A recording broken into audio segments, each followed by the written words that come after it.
Introducing a new podcast. Karen Hunter is awesome.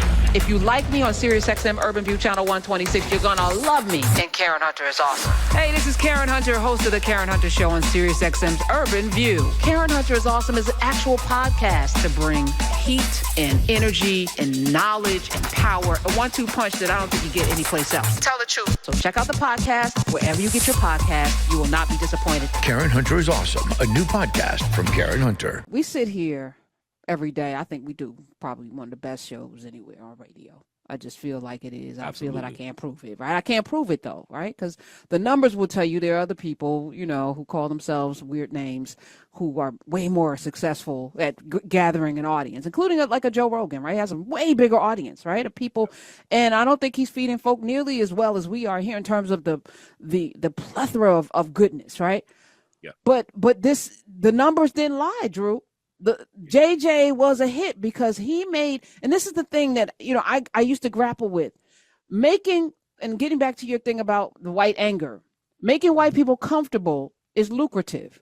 So a Van Jones, he can be in any room. They are so comfortable with him.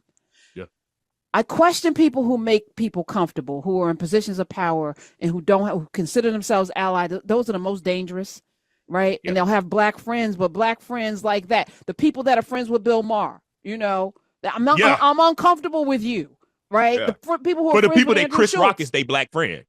Oh, hey, can we talk about, so Chris Rock apparently does minstrel comedy for billionaires. He apparently shows up and tells black debauched, you know, downgraded black people jokes for white people. Apparently that's how he makes his money. As long as you don't tell nobody. Don't tell nobody. So somebody whipped out a camera. And he went ballistic recently. Yeah.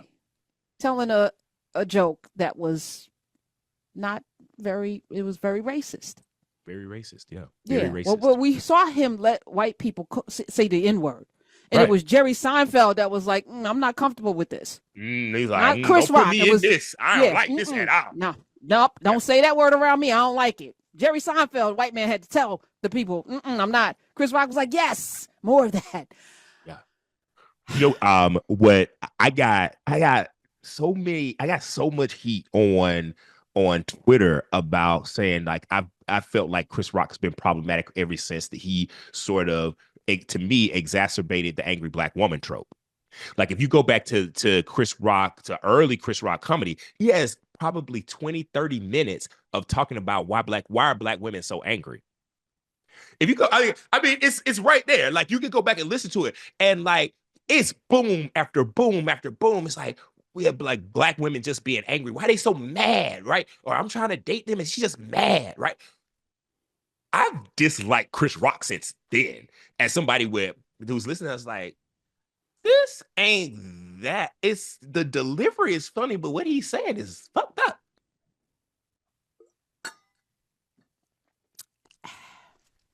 I feel like you gotta look at a little bit of this with a fresh eye. Correct. And you can see what was always there. Right. Which is somebody, and I feel like, going back to your point, it's not just that white men are angry. It's like, and I put Chris Rock in this category. People who haven't developed themselves enough to have the confidence to be a full human being. So the girl that you went after rejected you, and you don't know how to navigate that. Mm-hmm. So now all black women or all women or all, you know, you don't have the love that you think you deserve to have, but you haven't fulfilled yourself. You know what I'm saying? You got to be the thing that you want to have in your life. You're not the thing. So you are half a piece of, you know, broken thing that won't go get fixed, but you expect everything because you're rich or famous or whatever, but you're still broken. Yeah. Fix yourself. And then maybe all of the things will, you know, seek ye first. The fixing. The all fixing. things will be added unto thee. To you. Look, I also think that, like, that's my problem with the podcast bros, right? Like, there's a lot of brothers with podcasts that need therapy instead of mics, because so many it, of Drew.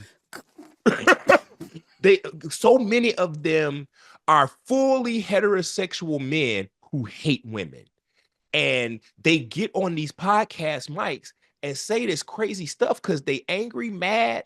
And it's like, if people outside of the community eat it up. They're like, yeah, okay, okay.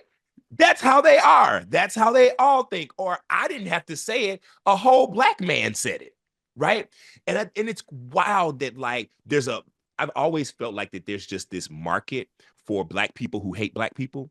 Like there's an economy out there that exists for black Definitely. people who really hate black people. And I don't think it's just that. I think there's an economy out there um for Latinos who hate Latinos. And I think there's an economy out there for women who really detest and abhor women, right? And that is going to always exist. But now we've raised a whole generation of people who we've not taught how to read and discern information. We've not taught them how to really understand the difference between propaganda and journalism and advertising. We have not really given them the mandate that they have to think logically about the information that they consume. We've like sort of in education kind of given them an A for memorization instead of an A for understanding and interpretation and really identifying what they've been asked to consume. And so people just hear it and they're like, "Ooh, the cadence of that person's voice sounds really good. What they said must be meaningful. I'm gonna repeat it. Yes, Drew. I'm You gonna have, repeat it so that I yes. too can sound smart." And it's crazy.